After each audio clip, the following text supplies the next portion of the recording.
Dans le cœur vibrant de la ville, vivait un homme nommé Gaspard, dont la vie tournait autour d'une seule obsession, l'argent. Pour lui, il n'y avait rien que l'argent ne puisse acheter, du bonheur à l'amour, en passant par le pouvoir et la reconnaissance.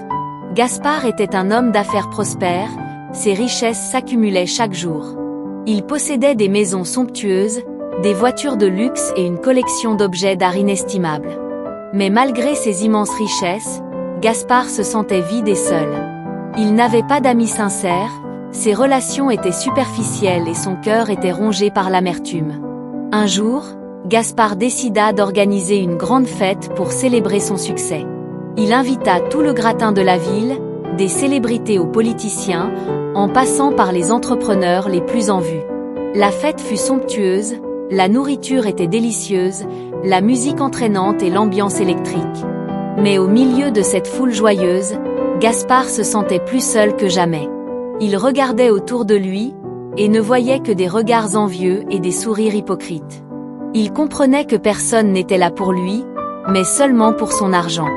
Dégoûté et déçu, Gaspard quitta sa propre fête et se promena dans les rues sombres de la ville. Il se retrouva dans un quartier pauvre, où les gens vivaient dans des conditions misérables.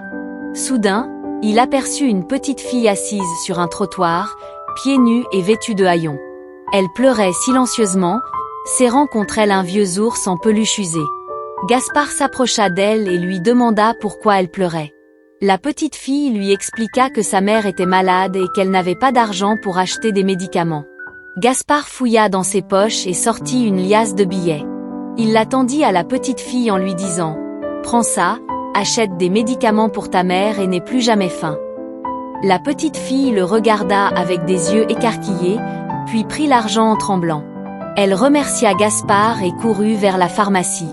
Gaspard observa la petite fille s'éloigner, et pour la première fois de sa vie, il ressentit une véritable joie. Il venait de comprendre que l'argent ne pouvait pas tout acheter, mais qu'il pouvait tout de même servir à faire de bonnes actions et à soulager la souffrance des autres. À partir de ce jour, Gaspard changea. Il continua à gagner de l'argent, mais il l'utilisa pour aider les plus démunis.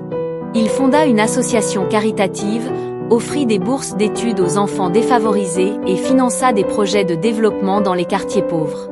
Gaspard découvrit que le vrai bonheur ne se trouvait pas dans les richesses matérielles, mais dans la générosité et la compassion.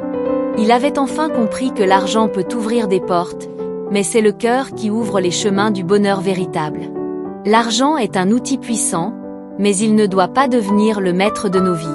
Il est important de se rappeler que le vrai bonheur ne se trouve pas dans les richesses matérielles, mais dans les relations humaines, la générosité et la compassion.